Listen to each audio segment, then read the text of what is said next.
دعاؤں کی قبولیت میں صرف اچھے گمان رکھا کرو اور ہر قسم کے وسوسے سے خود کو آزاد کر دو۔ جب تک اللہ کا فیصلہ نہیں آتا تب تک تم بھی مانگنے سے پیچھے مت ہٹو۔ کیا پتا تمہارا رونا گڑ گڑانا اللہ کو راضی کر رہا ہو اور وہ بھی وہی چاہتا ہو جو تم چاہتے ہو۔ بالکل ممکن ہے کہ قبولیت کا وقت کچھ ہی فاصلے پر ہو اور تمہارا یقین اور صبر اس فاصلے کو سمیٹنے ہی والے ہوں۔ تو پھر چھوڑ دو ناممکن کے قصے، صرف لفظ ممکن کو ذہن نشین کر لو، کیونکہ اللہ کے لیے سب ممکن ہے اگر وہ ممکن کرنا چاہے، اور اس کی چاہت کس طرح حاصل کرنی ہے یہ تم بخوبی بھی جانتے ہو۔ اللہ کی لاٹھی بے آواز ہے، وہ پہلے ڈھیل دیتا ہے اور دیتا جاتا ہے، اور جب رسی کو کھینچتا ہے نا تو انسان منہ کے بل آ کر گرتا ہے، اور پھر کائنات کی کوئی شے اسے اٹھا نہیں سکتی۔ جو لوگ تمہارے ساتھ ظلم کر کے سکون سے بیٹھے ہوئے ہیں نا، وہ آج نہیں تو کل مکافات عمل کا مزہ ضرور چکھیں گے۔ المجیب، دعائیں سننے والا۔ ضروری نہیں کسی چیز کا مل جانا ہی دعا کی قبولیت ہے، بلکہ کسی چیز کا دور ہو جانا بھی دعا کی قبولیت ہے۔ بس کبھی کبھار تکلیف یقین اور مصلحتوں پر اتنی بھاری ہو جاتی ہے کہ نہ دعائیں قبول ہوتی نظر آتی ہیں اور نہ مصلحتیں سمجھ میں آتی ہیں۔ یہ بھی امتحان ہوتا ہے، ہماری محبت کا امتحان، صبر کا، ضبط کا، اور ہمارے یقین کا امتحان۔ دعا چاہے دن کے اجالے میں مانگی جائے یا رات کی سسکتی ہوئی خاموشی میں، یا مسکرا کر بارش کے دوران مانگی جائے یا تپتی دھوپ میں سلگتے ہاتھوں سے، دعا ہمیشہ قبول ہوتی ہے۔ بس قبولیت کے انداز مختلف ہوتے ہیں۔ وہ جس کا نام المجیب ہے، تو کیا وہ تمہارے دعا کے لیے اٹھنے والے ہاتھوں کی لاج نہیں رکھے گا؟ جب تم یہ سوچتے ہو نا کہ شاید وہ رب تم سے ناراض ہو گیا ہے، وہ تب تمہارے سب سے زیادہ قریب ہوتا ہے۔ وہ اپنی ناراضی کا خیال لاڈ سے ڈالتا ہے اپنے بندے کے دل میں، تاکہ اس کا بندہ بھاگ کر اپنے رب کی بارگاہ میں حاضر ہو جائے اور اس سے اپنی ساری باتیں بیان کر دے۔ وہ تمہیں تم سے زیادہ چاہتا ہے، اس کی محبت سے مایوس نہ ہوا کرو۔ اللہ پاک کی رضا کے بغیر درخت کا ایک پتا بھی نہیں ہل سکتا۔ تو تمہاری زندگی میں جو کچھ چل رہا ہے وہ صرف اس کی رضا سے ہے۔ اگر تم آزمائش سے گزر رہے ہو تو وہ بھی جانتا ہے۔ اگر تم کچھ مانگ رہے ہو اور اگر نہیں مل رہا تو بھی انتظار کرو، وہ تمہیں تمہارے صبر سے بھی آزمائے گا کہ تم اس صبر کا اجر مانگتے ہو یا نہیں۔ اگر کوئی شے تمہیں اذیت دے رہی ہے تو اسے بتاؤ، اگر کچھ بھول نہیں پا رہے تو اسے بتاؤ۔ ایک وہی ہے جو کن کہہ کر سب بدلنے پر قادر ہے، کیونکہ تم چاہ بھی نہیں سکتے اگر وہ نہ چاہے تو۔ صرف اللہ ہی ہمیں تھام سکتا ہے، سہارا دے کر اٹھا سکتا ہے۔ بندوں کے سہارے تو واقعی بڑے کمزور ہیں، خواہ وہ اس کے مخلص بندے ہی کیوں نہ ہوں۔ جب آپ گر جاتے ہیں تو وہی ہر پتے کی حرکت سے واقف رب، وہ العلیم ہی آپ کی حالت جانتا ہے۔ وہ الودود آپ کو بہرس دیتا ہے، وہی الرحیم آپ کو گناہوں کی اس دلدل میں بہت اندر تک ڈوبنے سے بچا لیتا ہے۔ وہ الغفور آپ سے گناہوں کا بوجھ ہٹا کر آپ کو وقار سے چلنا سکھاتا ہے۔ وہ جب آپ کا دل ڈوب رہا ہوتا ہے، وہ جب آپ اس کو کھونے سے ڈر رہے ہوتے ہیں، وہی المومن آپ کو اس خوف سے امن دیتا ہے۔ وہ العزیز بندے کے عیب چھپا کر اسے بندے میں معزز کر دیتا ہے۔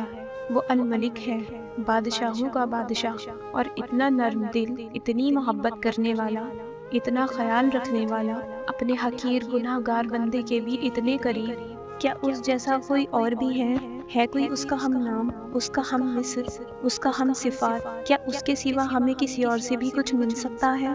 کوئی خیر، کوئی سہارا، کوئی مدد؟ پھر بھی ہم نادان انسان اپنے جیسے انسانوں سے امید رکھتے ہیں۔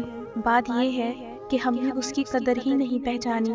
جب اللہ کو اپنے کسی بندے کا مانگنا پسند آ جاتا ہے نا، تو وہ ہر روز اسے اپنے در پر بلاتا ہے۔ اس کا رونا سن کر بھی وہ مسکراتا ہے، کیونکہ وہ جانتا ہے کہ تم اس پر یقین رکھتے ہو۔ اس کی محبت کا بہت مان ہے تمہیں، اسی لیے تو اس کے حضور دامن پھیلا کر روتے ہو۔ اور جانتے ہو تب اللہ تمہاری دعائیں سننے کے باوجود عطا کرنے میں دیری کیوں کرتا ہے؟ کیونکہ وہ چاہتا ہے کہ تمہیں کچھ اور دیر خود کو مناتا ہوا دیکھ سکے۔ قبولیت تو وہ پہلے سے ہی لکھ چکا ہوتا ہے، بس تمہیں سننے کے لیے وقت بڑھا دیتا ہے، تو پھر اسے مناتے رہو، کیا پتا تمہارا منانا ہی اسے پسند آ جائے اور وہ تمہیں تمہاری چاہت سے نواز دے۔ اس رب نے نہ تو تمہیں دھتکارا ہے نہ ہی انکار کیا ہے، فقط حکم صبر اور انتظار دیا ہے۔ جب خیال مناجات ڈالا ہے اس دل میں تمہارے تو یقیناً بہت بڑا انتظام رحمت کوئی اس نے کیا ہے۔ گھبراؤ نہیں کہ یہ تو ہے محض وقتی آندیاں، تمہیں اپنی قربت نوازنے کو ہی تو اس رب نے یہ امتحان لیا ہے۔ زندگی کے بہت سارے اسباق میں سے ایک سبق یہ بھی سیکھا ہے، جب ہم اللہ پر چھوڑ دیتے ہیں معاملہ تو وہ رب ایسی ایسی جگہوں سے نوازتا ہے کہ انسان حیرت زدہ ہو کر سوچتا ہے کہ یا اللہ میرے صبر کا اتنا اچھا صلہ۔ ہم لوگ یہ سوچنے لگ جاتے ہیں کہ جس نے برا کیا اس کے ساتھ تو کچھ برا ہوا ہی نہیں، یہ نہیں دیکھتے کہ اللہ ہمیں دنیا میں کیا کیا دے رہا ہے اس کے بدلے۔ اور جہاں تک بات ہے اگلے کی مکافات عمل کی، تو وہ اللہ ہی بہتر جانتا ہے کہ کب کس کو کیسے اور کیا سبق دینا ہے۔ صرف ایک بار دل بڑا کر کے اپنا معاملہ اللہ پر چھوڑ کر دیکھیں، یہ دکھ درد اس کی طرف سے تمہارے لیے سزا نہیں ہے، یہ آزمائشیں تمہاری ماضی کی خطاؤں کا نتیجہ نہیں ہے، یہ بے سکونی تمہاری اس کی ناراضگی کی وجہ نہیں ہے، یہ اس کے طریقے ہیں تمہیں خود تک بلانے کے، یہ بے چینی بے وجہ نہیں ہے۔ وہ اپنے محبوب بندوں کو سزائیں نہیں دیا کرتا، وہ جن سے محبت کرتا ہے انہیں تکلیف میں نہیں چھوڑا کرتا، وہ تمہارے دعاؤں میں اٹھنے والے ہاتھ خالی ہاتھ نہیں موڑتا، وہ تمہارے سجدوں میں بہتے آنسو بے مول نہیں چھوڑتا، وہ تو تمہاری خاموش دعا کو بھی بڑی غور سے سنتا ہے، وہ تمہاری سسکتی فریادیں اپنے پاس سنبھال لیتا ہے، وہ جب تمہیں سجدوں کی توفیق دیتا ہے تو تمہارا انتظار کرتا ہے، وہ جو تم سے 70 ماؤں سے زیادہ محبت کرتا ہے وہ بھلا کیسے تمہیں درد کی شدت سے گزار سکتا ہے۔ یہ بس آزمائش ہے جو وہ اپنے محبوب بندوں کو دیتا ہے۔ اس کٹھن وقت میں تمہارا صبر تمہیں اپنے رب سے ملا دیتا ہے، جب صلے کا وقت آتا ہے تو وہ اپنی رحمت کے سارے دروازے کھول دیتا ہے، جب کن فرما دیا جاتا ہے تو آسمانوں کے فیصلے تمہاری رضا کے مطابق لکھ دیتا ہے، پھر وہ بھی حاصل ہو جاتا ہے جو کبھی لا حاصل رہا ہو، پھر وہ نوازتا ایسا ہے کہ ہر ناممکن ممکن کا روپ ڈھال لیتا ہے، وہ تمہاری چھوٹی چھوٹی کوششوں سے بھی واقف ہے جو تم اس کی رضا میں راضی ہونے کے لیے کرتے ہو، وہ تمہارا صبر کرتے کرتے تھک کر گرنا اور پھر دوبارہ اٹھنا پھر صبر کرنا بھی دیکھتا ہے، وہ تمہاری بے ربط دعاؤں کو بھی جانتا ہے جو تم ہر وقت دل میں مانگتے رہتے ہو، اس کی بارگاہ میں تمہارا تھوڑا سا بھی کوئی بھی عمل ضائع نہیں ہوتا، وہ دیکھ رہا ہے، جانتا ہے، وہ جانتا ہے تمہارا حوصلہ اور ہمت، وہ خوش ہے تم سے اور اس کے پاس تمہارا اجر بھی تیار ہے، بس جلد ہی تم اپنا اجر حاصل کر لو گے اور پھر تم دیکھو گے کہ وہ رب واقعی کچھ نہیں بھولتا، وہ ہر کوشش ہر عمل کا اجر دے کر ہی رہتا ہے۔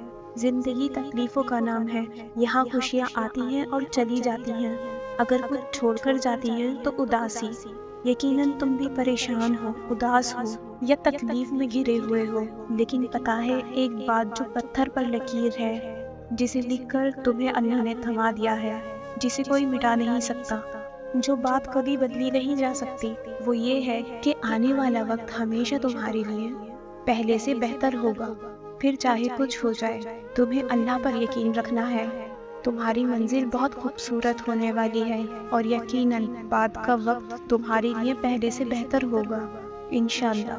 پیارے رب سے تعلق اگر مضبوط ہوگا تو دنیا کی کوئی طاقت آپ کا کچھ نہیں بگاڑ سکتی۔ بندوں اور اللہ کے درمیان گناہوں کی ایک حد مقرر ہوتی ہے، جب بندہ اس حد تک گناہ کرتا ہے تو اس کے دل پر مہر لگ جاتی ہے اور پھر اسے کسی بھی نیکی کی توفیق نہیں ملتی، اور اسی قساوت قلبی کی وجہ سے جھوٹ، خیانت اور بھی اس جیسے گناہ طے پر طے سرزد ہونے لگتے ہیں۔ چنانچہ نفس کو قابو رکھنے کے لیے یہ ضروری ہے کہ انسان گزشتہ رات کا محاسبہ کرے، اگر نعمت دیکھے تو شکر کرے اور اگر کوئی آفت دیکھے تو استغفار کرے، اگر اپنے اندر اہل ایمان کے اوصاف دیکھے تو اللہ کی رحمت کا امیدوار ہو کر خوشی محسوس کرے، اگر اپنے اندر گمراہی دیکھے تو غمگین ہو جائے۔